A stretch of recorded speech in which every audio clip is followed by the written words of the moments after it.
Hi there, welcome back to my small but perfectly formed channel, The Kilted Cyclist. Now, a lot of people have asked me, when you're out filming, George, what kind of setup do you use? Well, obviously, when you're going out, you're going to need a bike and you're going to need a camera. Now, I don't use either of those, obviously, when I'm out.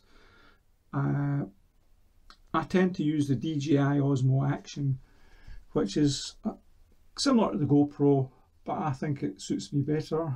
It seems to work a bit better for me. And it could be any type of bike. I've got 6 bikes actually, and the one I tend to use the most is actually the Tern C5 folding bike, which I've just got, which is incredibly versatile. And bear in mind, I'm a big guy. I'm 6'3" and 210 pounds. It takes my weight no problem. Now, of course, one of the other things that's quite difficult, it's not the technology side of it or the bike. The difficult part is finding out where you're going to film. Now, a lot of times I went out and, for instance, shooting Loch Lomond, and you think, wow, it's going to be great, scenery's fantastic, it can only be good, and you get up and the film sucks big time, you know. So it doesn't always work out the way you plan it. It's sometimes through the lens of the camera is completely different to what you see with your eyes, and you might look at it and think, that doesn't look great, but when you play back the footage, it turns out really well. So it's always a bit of a hit or miss or a lottery, but all you can do really is set it up properly, make sure it's a nice sunny day and got plenty of batteries, and just shoot it and hope for the best. The benefit of having different bikes is the TCR is the fast bike, so you can cover longer distances pretty quickly. It's a lot easier going uphill because it's carbon fibre and doesn't weigh too much at all, which is just as well because I weigh quite a bit. And you've got the bad weather bike with mudguards on it, and you've got the mountain bike for if you're going off-road, and the one that I'm using quite regular is the Tern C5 folding bike. And the benefits of that is it's always in the boot of the car, so if I decide that one day I'm away somewhere and think, okay, I've got the camera with me, you can just build it up in literally 30 seconds and off you go. And it's quite a stable platform for filming, so it's a big thumbs up for the Tern. I didn't think that at the time it was going to work out quite as well as it did, because when you put the seat up, it looks kind of like a kind of clown's bike out of the Simpsons, you know. But actually, it's very, very stable, and it's actually great fun to ride. But I certainly wouldn't want to go more than 15 miles on it, because it's geared quite low, and it's handy for going up hills, but it really is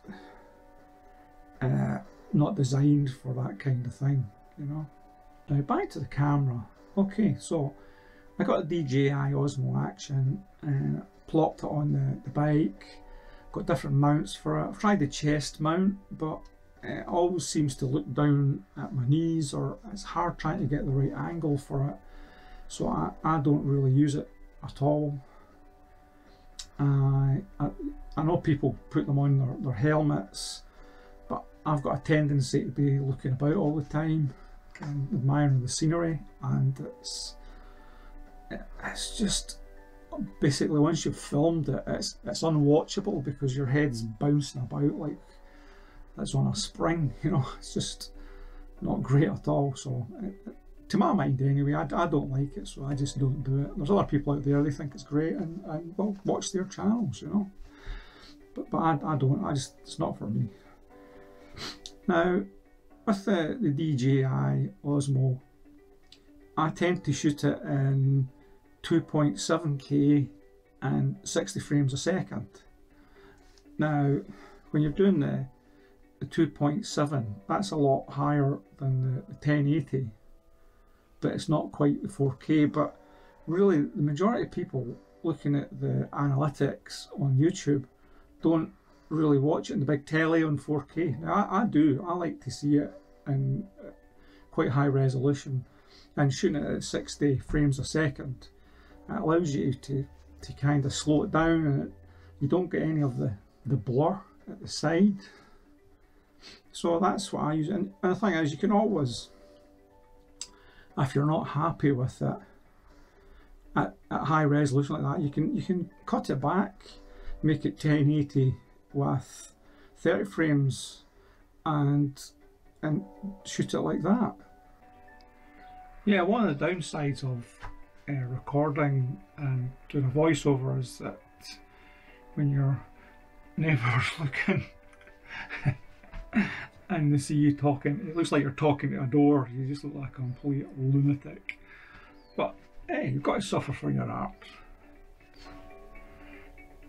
Now, one of the things that I found quite difficult to comprehend to begin with was if I go out and shoot a bit of film and maybe do it's like 15 minutes or 20 minutes footage, and you're uploading that to YouTube, and the actual time that it takes to process it and do the music for it and everything else, it work out something like 24 hours of actual processing just to get the video up.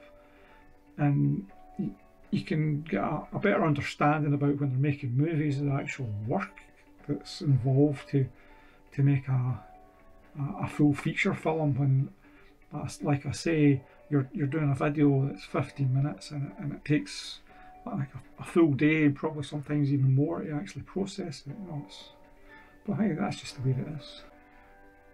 Okay then, so this is the bike hut, and use this for training in the bad weather, which doesn't necessarily mean it's the winter. I mean, in Scotland the weather can change and be snowing in July, which is just the way it is. So you've got to have something in place to kind of still keep putting the miles in, just try and keep the fitness in the legs. So this is what I use. And I'll just, if I can pull this off, I'll show you around.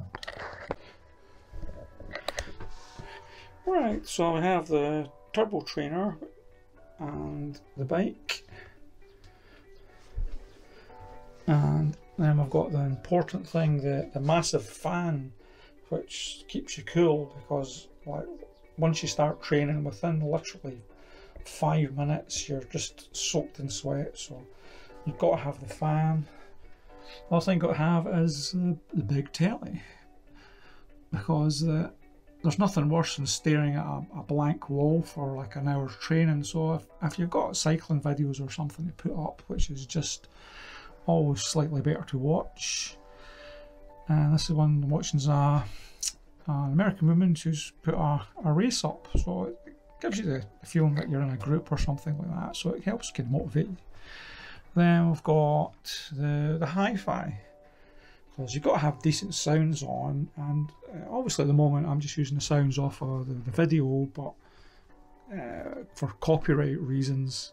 But I've got my rock stuff that I usually put on, and you just get into a good session and just let it run. Well, I hope some of this has been useful or informative for you, and if you fancy taking it up and filming stuff yourself, well, drop me a line, and if I can help you, I will. You know, so unless it's financially, then you've no chance. Okay. Anyway, I'll see you later. Right. Bye.